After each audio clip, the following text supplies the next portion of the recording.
So we all know that jollof is very tricky to make, okay? So jollof, dear, we know that there can be problems, so much problems.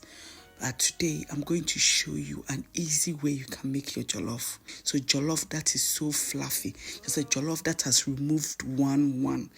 Jollof, and this one, just a making jollof for your family is a problem, let alone making it for a crowd. So today, I'm going to show you how you can make your party jollof rice for it to look. So join me and I'll show you how to do this. But before then, I would like to welcome everybody. I hope you're all doing well by God's grace. We thank God for his mercies always.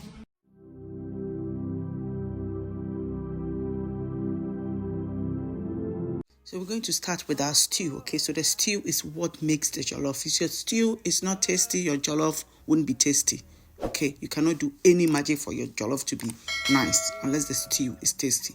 So here I have some spices. I've listed all of them for you for your convenience. And onion, garlic, ginger, and chili pepper. And I've blended it. I also have some tomatoes, fresh tomatoes that I've blended, and some tomato puree, okay? We start by adding our blended aromatics into our oil. So the oil is nice and hot, and I'm adding my tomato puree now. If you have already made stew, fine, you can use it. Okay, so as I mentioned earlier, I'm going to show you how you can easily make party jollof for it to be nice, top-notch jollof without any hassle, and it cooks in a fraction of the time. Okay, a fraction of the time. Trust me. Make sure your tomato puree is nicely mixed, okay, with your aromatics, and you let it simmer for a few minutes, about 5 minutes, and then you add your fresh tomatoes. Come in, give it a stir as you see me do now, and then add your fresh tomatoes, right?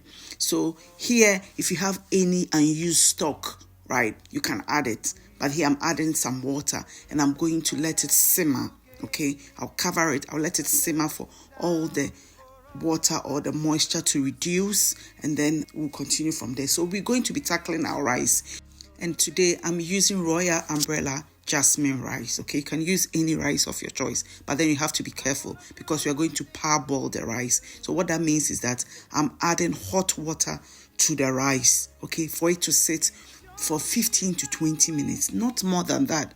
Okay, boiling water, 100 degrees water, you add to your rice. Okay, stir, make sure it's all mixed with the rice, because sometimes when you add hot water to rice, then it starts to form into balls. As you see, break it all down, and then make sure that the water is covering all the rice, right? You leave it to sit for 15 to 20 minutes, right? But then it will depend on the kind of rice you are using. If your rice you're using is too soft, then you let it sit for less time. So you really need to experiment, really, right? So it's been 20 minutes, right? And this is how it looks like.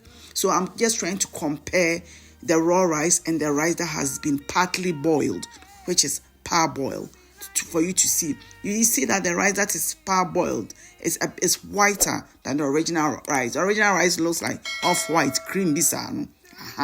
So now it's ready. So what you do is to wash it. If you want, you can wash it before you add your hot water.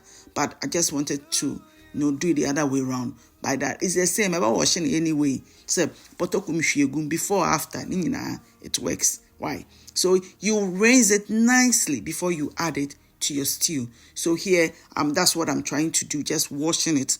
A bit of, demonstration for you to see, even though I know. Say, you know how to wash rice. So we're going to be adding it to our stew. And once your stew looks like this, right, there is oil settled on the stew. You're good to go.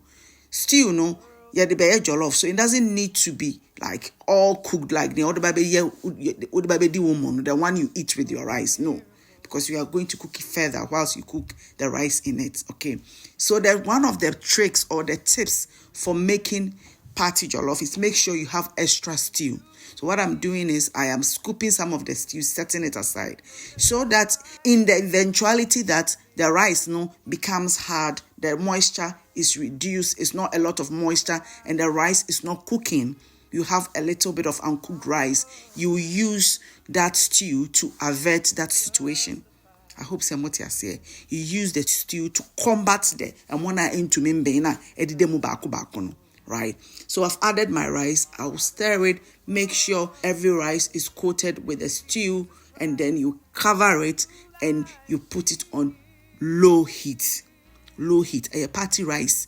Usually party rice is a lot of rice. So me pamocho mo starting nyan ntemo enye say bi aka say 1 hour bi e party if na wo de mo na siso mo no an ntem ahemachi bi mo sore mu de siso, then on low heat it will cook beautifully.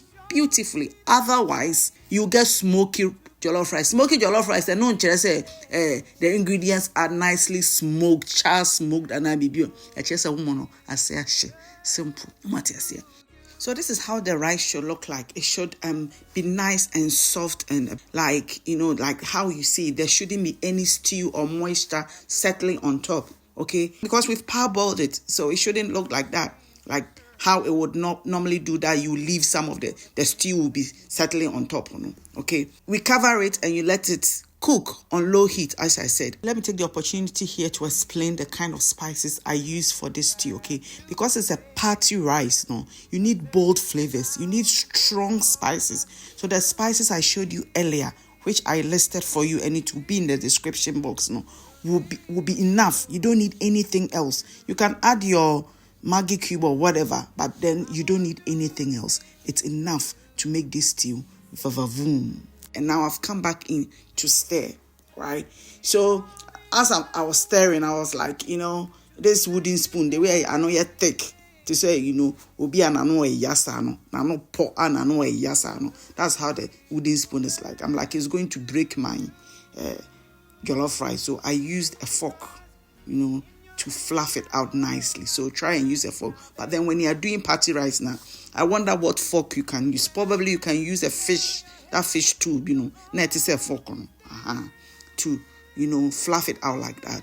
You'll cover it with a plastic bag or kitchen foil, okay? That is to trap the steam, to let it cook nicely. That is why we cover it, okay? So this recipe that I'm showing is not just for party. You can use it for your own home jollof cooking. Me anytime actually jollof dinner matina sia my dear chena me who say be jollof now so the time is gone. I don't have time to make it. This is the recipe I use. I use the parboiled one and it is so amazing, right? So simple. All that you need to do is to just keep going and to see that the rice is nicely cooked, and look at that. So this is where if your rice still has uncooked rice, now you can add a stew, fluff it up with a fork, and then you will cook it until it's nicely cooked. So now you see that the rice is nice and fluffy. Jollof rice there. It shouldn't be too dry. Mama, don't strive to get it really, really fluffy, really bako. So just there's moisture until dear you can feel the taste, you can feel the so this is it. Very nice and easy. I hope you guys like this video. I hope you learn a tool or thing from it. Hey, Motie, I see a tool or thing. Hey, ayeka. I hope you learned a thing or two from it. If you already know how to make it, no problem. Still, you've watched it again. And this chicken recipe, this is your party chicken. It is coming. Amazing. You love it. So thank you all for joining me. And I will definitely see you all in the next one. Bye.